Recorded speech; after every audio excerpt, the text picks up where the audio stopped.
Bienvenidas, bienvenidos a esta última sesión de introducción a la sociología. Para cerrar esta asignatura vamos a hablar de cómo algunos manuales de enseñanza en la educación básica han servido históricamente para condicionar cambios en el pensamiento social de toda una nación. Y en este caso nos vamos a centrar en manuales escolares que sirvieron para esa formación del espíritu nacional bajo el gobierno franquista. ¿Por qué hemos escogido este material de estudio? Bien, en realidad estamos partiendo de un estudio que ya habíamos realizado en esta institución y que tiene que ver con toda esa historia de la pedagogía nacional que se ha amparado, se ha sostenido sobre manuales educativos que han condicionado cambios en la manera de interpretar, de pensar, de reflexionar o de mostrar la propia historia del pasado nacional. Y esto ha implicado también una única lectura, una única interpretación sobre el pasado, de manera sesgada, de manera interesada, en función de los intereses, como digo, del gobierno de turno. Pero ese tipo de condicionamientos también han implicado cambios, como si fuesen herramientas de constriccionamiento de la propia identidad y de la subjetividad de los niños. Lo que vamos a hacer en esta comunicación es mostrar algunos ejemplos extraídos de manuales, tanto de antes como de después de la Guerra Civil, para que podáis ver cómo se han ido construyendo, cómo se han ido modelando esas maneras de pensar sobre la propia identidad y sobre el propio pasado de la nación. Vamos a ver un ejemplo ya de buenas a primeras en las imágenes que tenéis en pantalla. A un lado tenéis una representación de la República, eso está extraído de un manual publicado en 1932, el manual de la educación para el niño republicano, y se nos describe qué es la República, ¿no? Y qué ha representado para la historia de la nación. En el extremo opuesto, en cambio, nos encontramos con una explicación muy distinta por lo que respecta a cómo estaba la nación bajo el gobierno de la Segunda República, ¿no? Se nos dice, por ejemplo, que estaba mal gobernada y que había tiros todos los días por las calles, ¿no? Como si eso hubiera sido algo anterior al propio alzamiento nacional.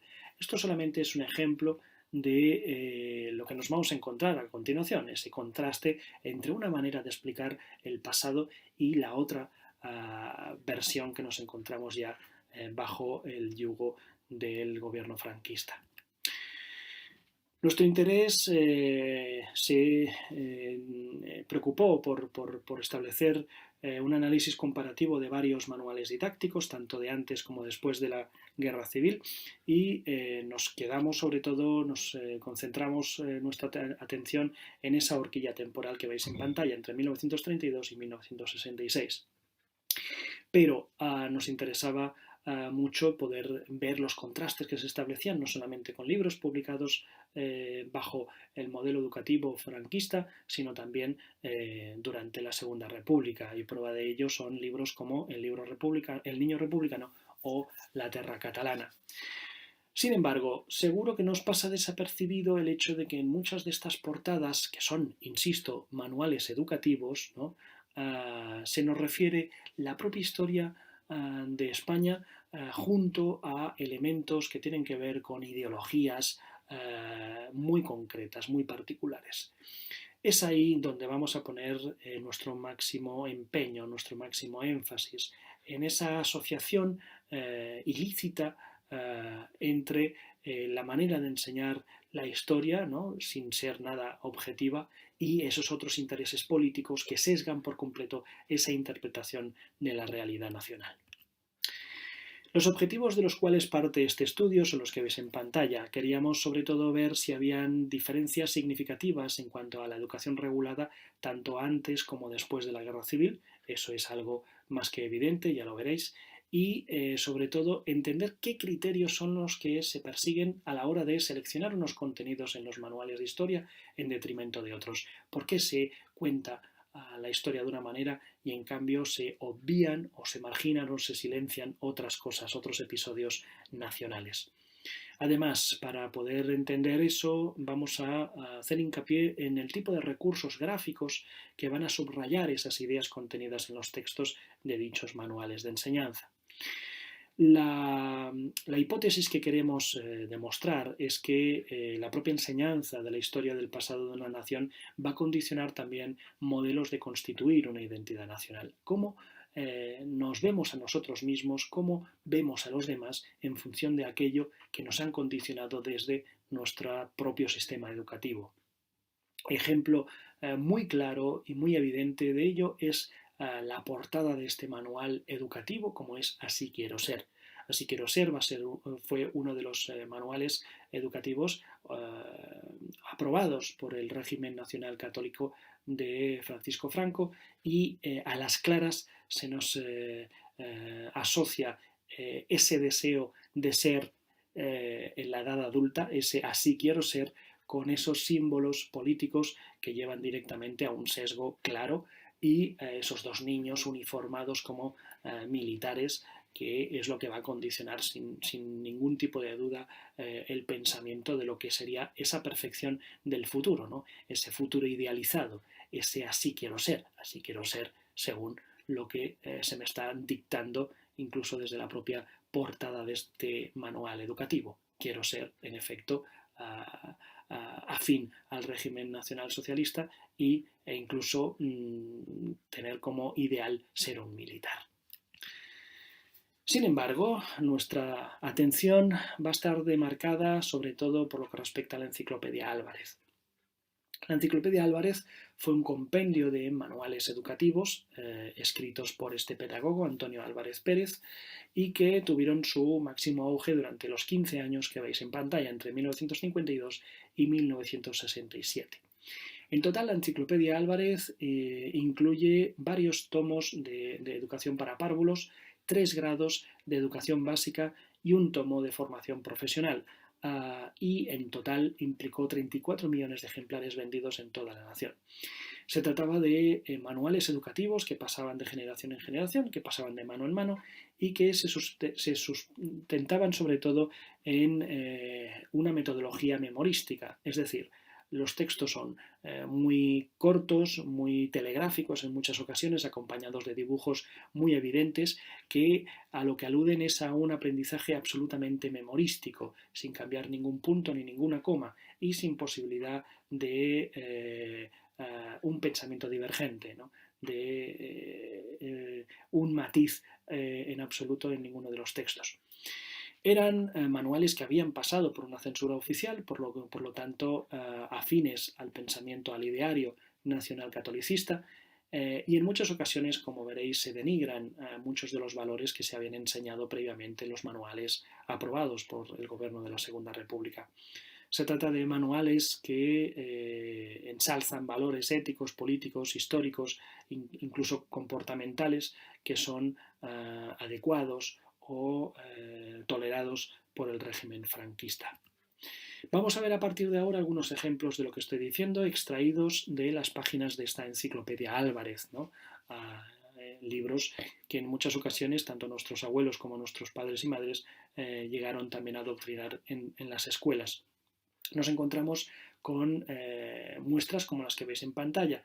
En el primer destacado, La Tierra de España, se nos hace una apología de España como el centro del mundo, y el centro del mundo además por designio divino, ¿de acuerdo? Mientras que los otros destacados podemos ver incluso cómo de manera intolerante se impone el catolicismo por encima del resto de religiones y en algunas ocasiones, como es el caso del margen inferior, denigrando a otras, ¿no? Despectivamente. Pero la cosa no va a quedar solo ahí. Nos podemos encontrar también fragmentos que, extraídos de la Enciclopedia Álvarez, que estén construyendo también una idea, una noción de la propia identidad de género. La primera imagen es claramente alusiva al respecto. Mamá está cocinando, la niña está colaborando, poniendo la mesa, mientras papá tranquilamente descansa leyendo el periódico, es decir, no colabora en ninguna tarea doméstica porque no es asunto del género varón, ¿de acuerdo? Muy diferente es lo que nos encontramos en un extracto del manual educativo del niño republicano, cuando se nos ofrece una imagen de la mujer muy distinta a la que a su lado podemos encontrar respecto a la Enciclopedia Álvarez. Es decir, para que una niña sea una buena mujer española según los criterios de los valores nacionalcatólicos, tiene que aprender a planchar y tiene que aprender a planchar bien. Este tipo de valores constantemente van apareciendo en muchos de estos manuales, pero sobre todo en la propia Enciclopedia Álvarez. Y no solamente eso, nos podemos encontrar también fragmentos en los que junto a la propia enseñanza de la historia nacional nos muestren símbolos que no tienen nada que ver con la historia del pasado, pero sí con valores absolutamente ideológicos y asociados a un partido político en concreto, en este caso el partido falangista, ¿no? Elementos simbólicos que en absoluto tienen nada que ver con la propia historia del pasado, pero que sin embargo ahí están, ¿no? Explicando de alguna manera o reafirmando de alguna manera esos valores que previamente se han enseñado en esos textos. Junto a este tipo de símbolos que lo que hacen es reafirmar la identidad nacional, podemos encontrar otros valores religiosos asociados al catolicismo, como veis en el extremo opuesto, e incluso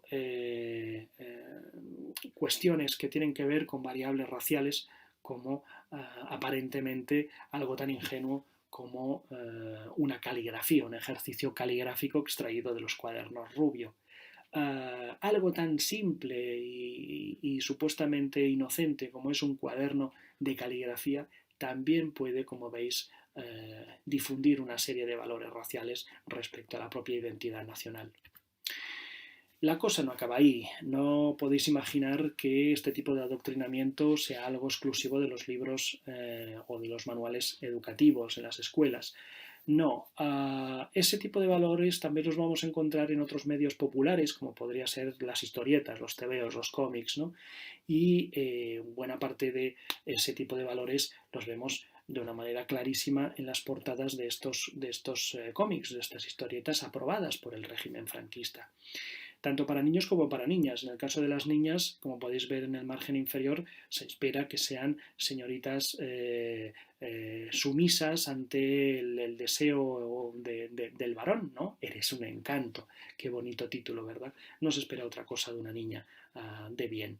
Pero en el caso de los niños, los valores que se nos muestran son los de héroes aguerridos que son capaces de contener la amenaza árabe, la amenaza de la negritud, ¿no? Entendida como algo peyorativo, algo inferior a la propia estirpe nacional, como es el caso del héroe, o incluso la amenaza china, ¿no?